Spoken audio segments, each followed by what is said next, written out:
Hi everyone, welcome to the Oracle Show. Arsenal 4, Leicester 2.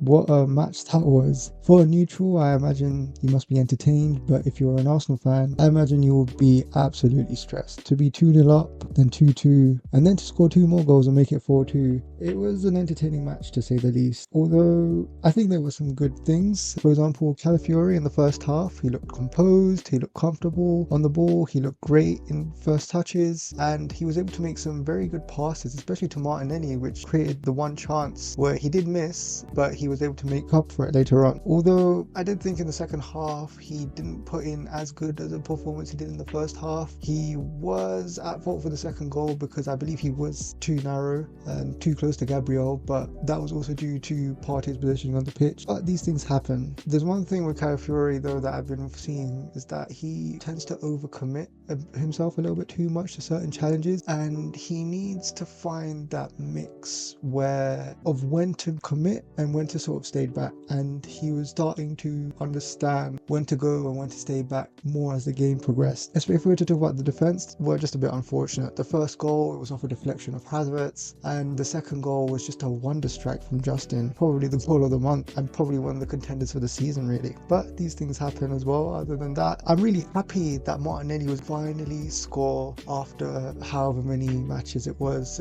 I was scared that I was going to go up to probably plus 20 matches. So it's good that he got the goal, and hopefully it builds up his confidence and we get to see a different Martinelli, an improved Martinelli who will kick on and provide us with so much more. And that's why I can't wait for Mikel Merino to be back into the team, because you could see how Calafiori and Martinelli were understanding each other. It's different when you have a left-footed player playing in left back and supporting the player in front of him, which will benefit Martinelli. And I think with Merino coming into the side, it will provide us with a new dimension and provide us with something missing since when Granit Xhaka had left the team a couple of years ago. And with certain players, you have to ask yourself, when everything's going well, everything's fine, you'd expect people to be comfortable in that. But when things go bad, when you make a mistake, you need to look at how do people react, and you can apply this to life as well. When the going gets tough, how do you respond to adversity? And obviously Trossard had that, especially in the Man City game. Now you can go to Michael Oliver and you can say, well, there was corruption or it was a stupid decision and this and that. But at the end of the day, facts are facts. Trossard got a red card. So you need to look at how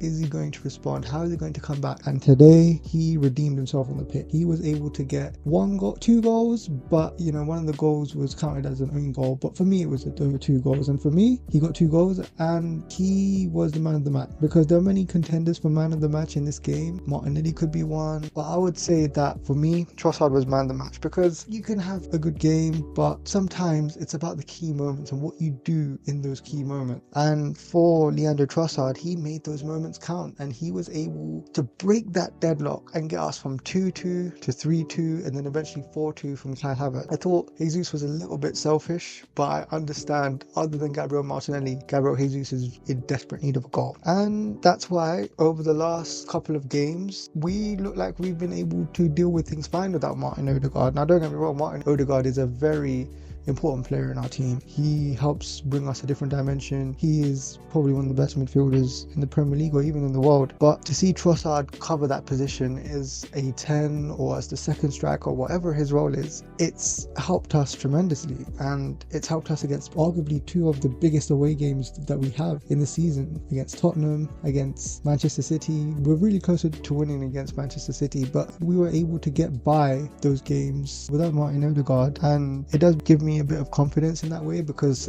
I did feel concerned when Smith Rowe and Vieira had left at the same time. You do need to have a backup attacking midfielder or someone who could cover Martin Odegaard's position. And then we come on to Ethan. I believe it was a good thing that we didn't start him. I know a lot of people saw those 2 goals against Bolton and they thought, yeah, he needs to play in the Premier League. You need to hold your horses, you need to wait. He's a young kid. He just got into the team. And yes, he did score those 2 goals, but we need to remember they were a League One side compared to the Premier League. It's different universe, and it's important that he gradually comes into the team. He plays a limited amount of minutes, gets used to that atmosphere, and then as time progresses, he will be able to get into the team in his own right when he gets that little bit of experience, when he plays more with the senior team. And Arteta is doing right by him. We're not getting overly emotional. there's a process to these things. It's happened with other players in the past, and I believe through this process it will help Ethan become a much better player. And obviously today with Partey, he didn't have the best of games, but it shows that we do have other players such as Ethan who can come on and provide something different, and it will build up his confidence, and especially that slide tackle, which I absolutely loved during the game. When you see players do that sort of thing, it's really entertaining to watch. And one final thing I'd like to say about this game, if you looked at Leicester in the last 10 minutes of the game from the 80th minute, you would see that we're doing the same tactics that Arsenal were doing against City. They had cramp, they were wasting time. These are all things that are part of football. So this myth that Arsenal are the only team that practice this dark arts football is absolute nonsense. A complete media ploy, you would say. Everyone does it. Everyone wants to waste time and do tactics that would benefit their team. So why can't Arsenal do it? I remember when Wenger was managing in the late 2000s, early 2010s, when we tried to play football the right way, we were not rewarded for it. We were called soft, we were called naive, and now we're not those things anymore. We managed to learn our lesson, and we managed to apply those lessons onto the field right now. And a lot of teams and a lot of pundits and a lot of analysts don't like it, but that's tough. We adapt, we learn, and that's football. So yeah, on to the next game against PSG. It'll be a much different game. This game we were, I wouldn't say lucky, but it was a good thing we were able to come back. Otherwise it would have been a very different review. And in the title race, these are the games that count. These are the games that you look at and you say, yes, you were able to come back in this game and get the points to hopefully get you over the line against Manchester City, because Manchester City managed to draw today against Newcastle. And don't get me wrong, going away to Newcastle is tough, but it's these games that count towards the very end, and we just have to wait and watch. We have to take our chances, in which we did. I'm not sure if we're first right now, but it's these sort of games that will pile on the pressure against Manchester City. But yeah, very good performance, very entertaining match, and I can't wait for the next one. Hope to see you all soon. Bye bye.